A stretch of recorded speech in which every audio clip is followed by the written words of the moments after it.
पालकमंत्री गुलाबरावजी पाटील यांनी काल शेतकरी बांधवांच्या प्रति अतिशय असंवेदनशील असं वक्तव्य केलंय की विजेचा त्रास हा शेतकरी बांधवांना झाला तर चालेल पण उद्योजकांना होता कामा नये। म्हणजे निवडणुकीच्या वेळेस मतं घेताना जय जवान जय किसानचा नारा देऊन तुम्ही मतं घेतलीत आणि निवडणुकीनंतर सत्तेत आल्यानंतर जय उद्योजक म्हणणारे तुम्ही हे फक्त महायुतीतल्या एका मंत्र्याचं वक्तव्य नाही तर महायुती सरकारचं शेतकऱ्यांप्रती असलेलं असंवेदनशीलता दर्शवतं।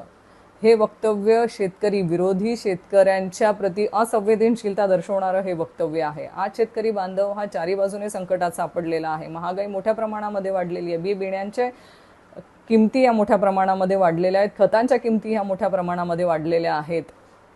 आज त्यांनी पिकवलेलं अन्नधान्य जेव्हा ते मार्केटमध्ये विकायला जातात तेव्हा त्याला देखील बाजार मूल्य साधं मिळत नाही आणि सरकार ते बाजार मूल्य भाव त्यांना मिळवूनही देऊ शकत नाहीये। ही आज शेतकरी बांधवांची असलेली व्यथा आहे। आज शेतकरी बांधव जे पीक विम्यामधून त्यांना थोडीफार मदत व्हायची, आज त्या पीक विम्यामधले देखील महत्त्वाचे 3 ट्रिगर हे सरकारने काढून टाकलेले आहेत, जेणेकरून शेतकरी बांधवांना पीक विम्याचा देखील लाभ आज मिळू शकत नाहीये।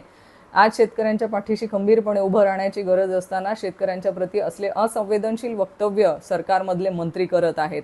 आज तुम्ही दिवसा वीज तर सोडाच, पण तुम्ही त्यांना जी रात्री वीज देतात तीही मुबलक देत नाही आणि अशा वेळेस जर शेतकरी बांधव रात्री त्यांच्या शेतामधल्या पिकाला पाणी देण्यासाठी जात असतील आणि त्यावेळेस जर त्यांना सर्पदंश झाला किंवा विंचूदंश झाला तर त्या सर्पदंशासाठी दिली जाणारी लस देखील आज महाराष्ट्रामध्ये उपलब्ध नाही।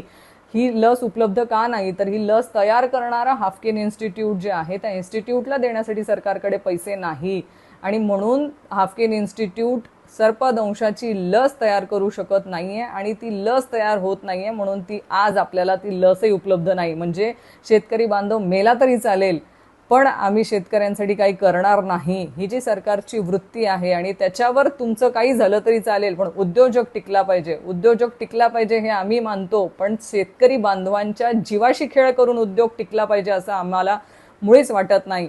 त्याच्यामुळे असल्या असंवेदनशील मंत्र्यांना सरकारमधल्या प्रमुख नेत्यांनी तरी समज द्यावी आणि कृपा करून माझ्या महाराष्ट्रातल्या शेतकरी बांधवांचा असा अपमान तरी करू नका। त्यांच्या पाठीशी तुम्ही उभं राहू शकत नसाल तर अपमान तरी करू नका, एवढीच माझी विनंती या निमित्ताने राहील आणि असल्या मंत्री महोदयांना समज दिली जावी जेणेकरून पुढच्या वेळेस असले वक्तव्य केले जाणार नाहीत।